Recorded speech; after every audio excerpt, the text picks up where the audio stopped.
So here's the setup on my Antares 44 to secure a drogue anchor. The challenge is that there is potentially in excess of 10,000 pounds of force on the drogue anchor with 150 cups on the cleats or cleat that it would be secured against. The most obvious choice is the two cleats that are aft. The good thing about these is that they are out of the way, they would minimize chafe, and the force would be more or less perpendicular to the bolts, which is how these mooring cleats are designed in terms of distribution of force. The downside is that they will probably not withhold this force, so I'd much rather distribute the force across multiple cleats.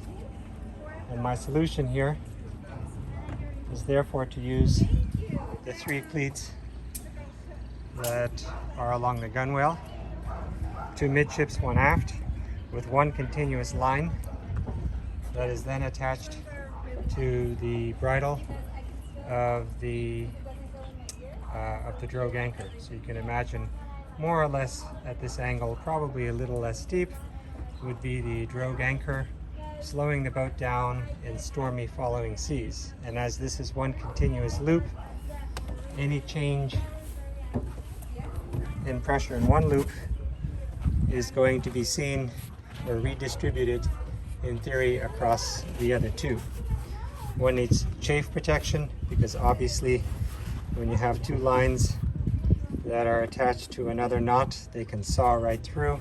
Ideally, each of these would have a block that then would be secured via a soft shackle to the loop.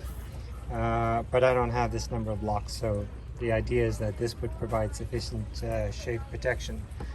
The line is secured on the aft cleat.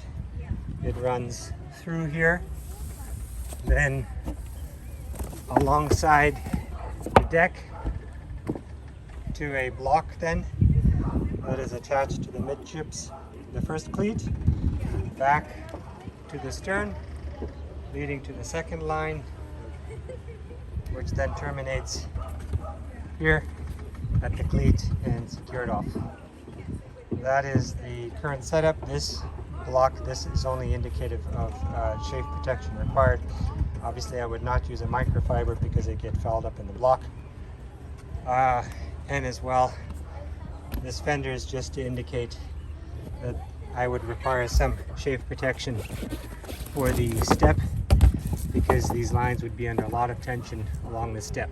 I do not think that the lines are actually going to be hitting, based on the current angle, the sides of the cockpit, but that too may require some chafe protection. Comments are more than welcome.